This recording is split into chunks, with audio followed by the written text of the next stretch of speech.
In that it's not really that people are stupid, it's that we all need help. Sometimes we don't get this kind of help that we need, somebody to take us by the hand and show us the way. Because Right. the internet is very noisy, and that is the world that we live in today. Or as except you are very careful, you are watching very carefully, you are going to waste your time just jumping from widget to widget, from click to click. And because most of the things on the internet are carefully designed to indulge you, uh, to really grab attention from you, you end up just wasting your time until you even have somebody to pull you through. So that Yeah. moment that people are stuck is where a lot of people are. Most of us stay there for a long time. We're never able to get out of that. And of course, it end up with the conclusion that it doesn't work.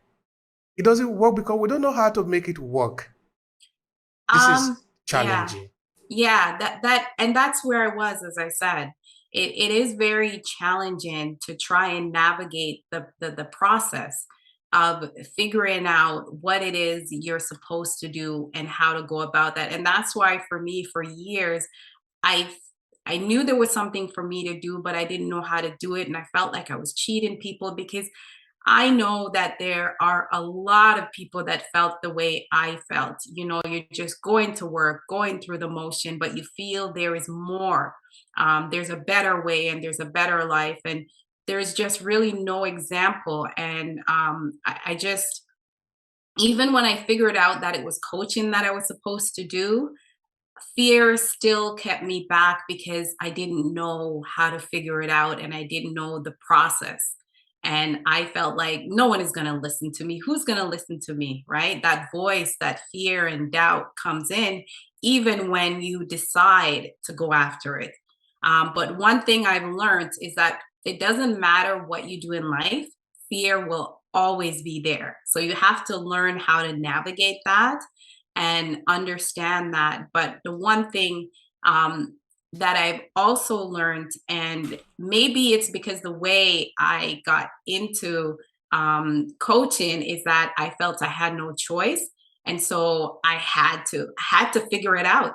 I had no choice. I had to figure out a process and just navigate and find my way around that. But that's why I'm passionate about what I do, is because I can help people figure that out through coaching. I can help them to figure out what their purpose is, how to create a vision around that, and how to set goals, actionable goals, and what the process is. And that's my calling, and so that's one thing. It is very hard because, like you said, there's so much noise out there, and I experienced that myself.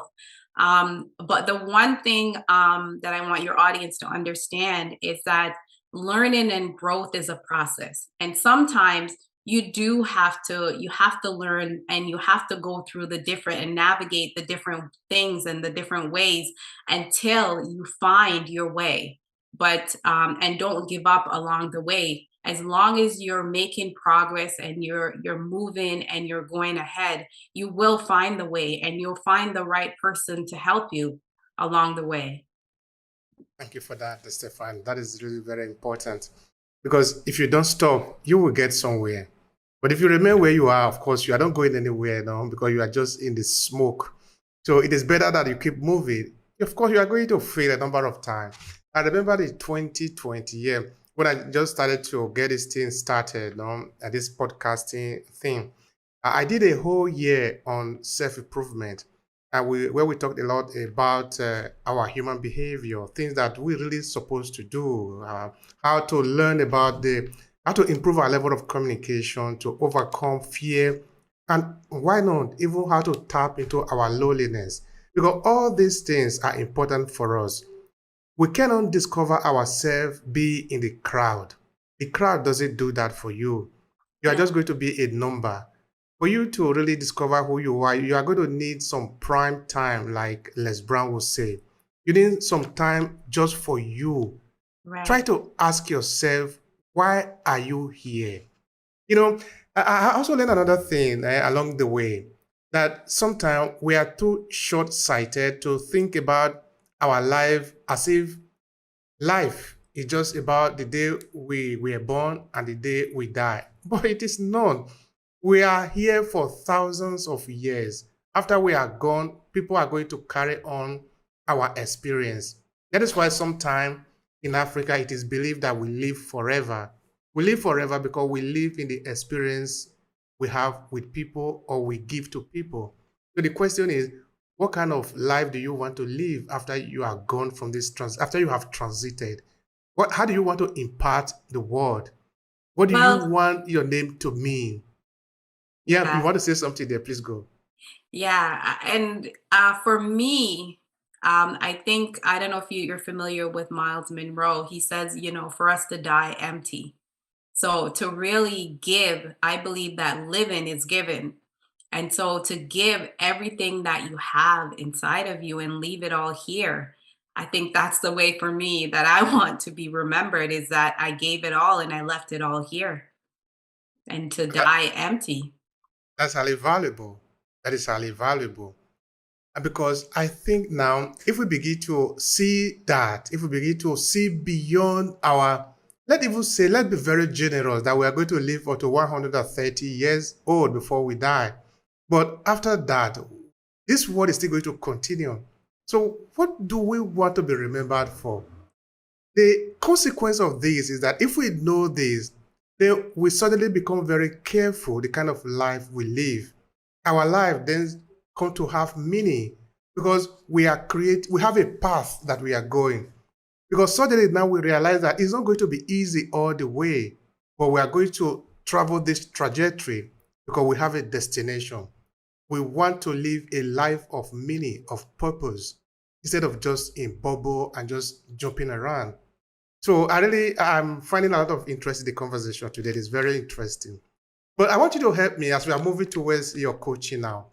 Um, this idea that we are always afraid, no? Because I believe in many culture we are educated like this, not to try things that we do not know. I can understand it is part of our evolution also as human being, because we are coming from a very rigorous a kind of a tragedy, if we want to put it like that, no? And so we are naturally prone to avoid failure. But I believe failure sometimes is good because then you learn. So the question is the fear. Where is this fear coming from? What are we supposed to do about it so that we are not this scared? What if I fail? Come on, fail. It's okay. Human beings fail and then they rise up again. You can Right. fall, yes. That is if you cannot fail at anything, if there is any man who says he hasn't failed anything, that is an individual who hasn't tried anything. So 100%. Yeah. help me with that, please. The fear and how we shall control it.